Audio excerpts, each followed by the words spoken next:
In the debris at the Sugar Hill RV Park, you can see the lives consumed by Mother Nature. Campers ripped apart, cars reduced to rubble, and toys tattered and muddied by the storm. But the child these toys belonged to was only a day old.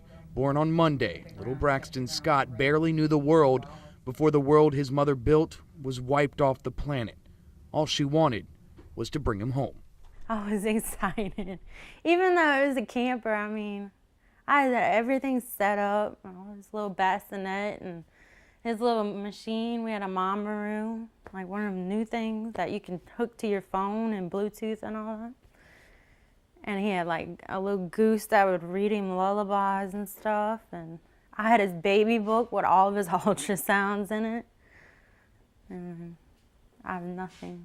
Abby Vicknair and her boyfriend Scott Blankenship were in the hospital as the EF2 twister destroyed their camper, flipping her black Camaro onto its roof and leaving a path of destruction in its wake.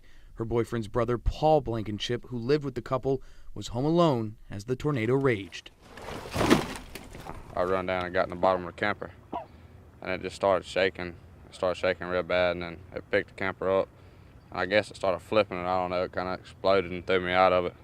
And I landed somewhere up in this area right here.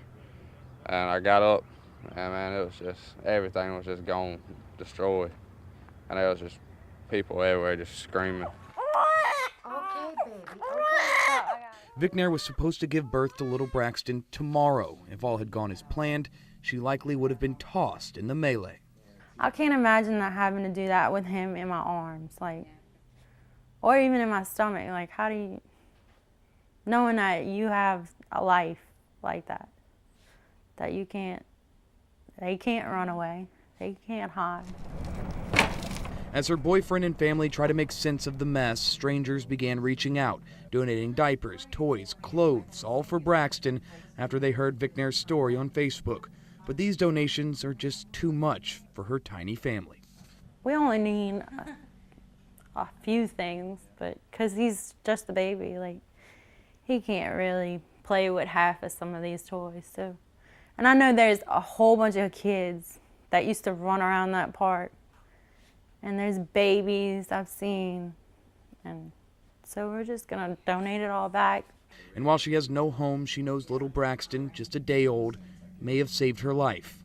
A reason to smile, despite the ruins, despite the loss. He's my little one. Wouldn't trade him for the world. Rob Krieger, Fox 8 News. Oh yeah, in a heartbeat.